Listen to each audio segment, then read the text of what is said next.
Mary Phadi is the president of the Truckers Association of South Africa. She joins us now via Zoom for more. Thanks very much indeed for joining us. I'm sure that you are shocked and horrified, just like the rest of the citizens, when you saw that footage of how that truck driver was driving and the accident that resulted. Good evening, Peter, and the viewers of SABC. It is just unfortunate, and it is something that we didn't want to see it happening in our country. All right. So, what are your?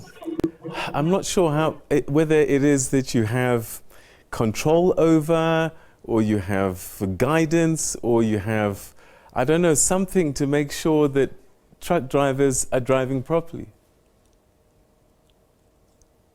Look, Peter, it goes back to the point that this incident comes, when we are busy engaging with the Department of Transport for the reintroduction of the regulation of this industry, which was deregulated in 1988.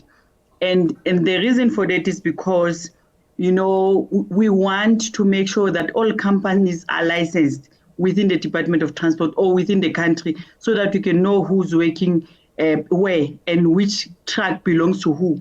And, so for companies to know the don'ts and the do's of our industry. But at the moment, it's a free for all. Everybody can own a truck at any time. And the message for TASA is that let us regulate the industry, let us bring everybody back so that we can be able to know what's happening on the road. What are your thoughts about the general level of driving within the trucking industry?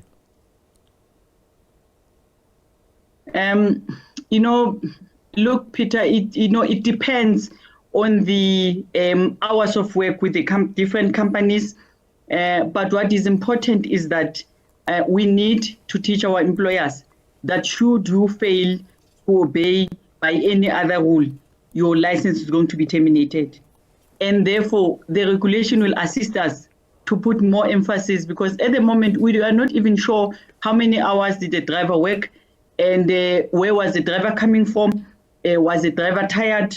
Was the driver drunk? Those are the things that you will be able to know and identify when you start regulating this industry. But for now, you don't have power over those things. So we are hoping that because look, the driver overtook on the barrier line. We are just hoping that that driver did not do that on purpose. So we are hoping that he did not see his brakes failing. We don't understand the reason why it got us today, but it has to do with fatigue. Mm.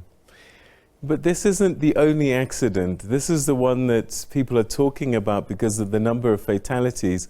But they talk about, particularly on that stretch of road, that there is dangerous driving on a regular basis.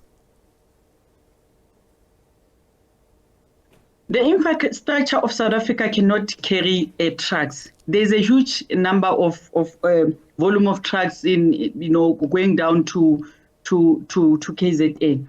And what we are appealing to is that we need to bring back the rail industry so that rail can be able to assist to remove the congestion that is on the road for people to use rail. It's the same thing. We need to get our rail infrastructure right. While we do that, we can keep trucks, because trucks are the movers of the goods in South Africa, and we cannot live without trucks. But while we do that, let's just make sure that, let us know that the roads sometimes of South Africa does not have proper marking. Secondly, we must know that the free infrastructure as well is not prepared. I was looking at the Twitter message where the residents there were saying that they've been calling on for the government to put in a robot. Those are the things that we need to look at, especially where there's quite a lot of trucks that are moving that road. And I suppose because the industry is unregulated, it's difficult to see whether drivers are properly trained and properly screened. The regulation will give us an opportunity to register them. the regulation will give us an opportunity for us to have a database. If we have an incident like this, you'd have that company being suspended from being on the road as a business. Because if you look at when a company wants to make money, they sacrifice, they don't think about what is happening on the road.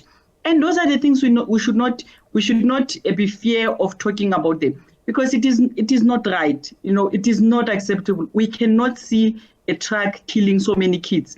And therefore, the sooner we really regulate the industry, the better. And it will assist each and every person to know that whatever that I do on the road, somebody is watching. You will never get a Code 14 license anymore. You'll never get your business back anymore. There are companies that are fatality free. What is making them, to survive in such a difficult road? Whereas some of the people just decide to go out there and allow their drivers to do as they wish, because there's this thing that is called a driver cam.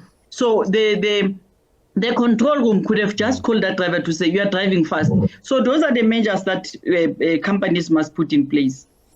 Yeah, I mean, there are technologies now that are easily put on board in vehicles, fleet management systems. I suppose that's what we're talking about. What are the authorities saying about the regulation process? It is something that will really need an organization or the industry to push it a little bit harder. When the regulation comes in, it will come in with a number of licenses, operating licenses that companies must use. And therefore, we have as an association of RFA disputing that, saying that they don't want to be regulated. And the reason why they don't want to be regulated is because they don't want a fair playing field in this industry. This industry, we are still living with the laws of the apartheid. And, because of that conflict and because of our principal not willing to take an initiative to break the barriers of the wrong history, we will continue trying to negotiate. But at the end of the day, it takes you back to the regulation of the industry. There is no other way without regulating this industry. Look at all modes of transport. Peter, we've done these interviews before.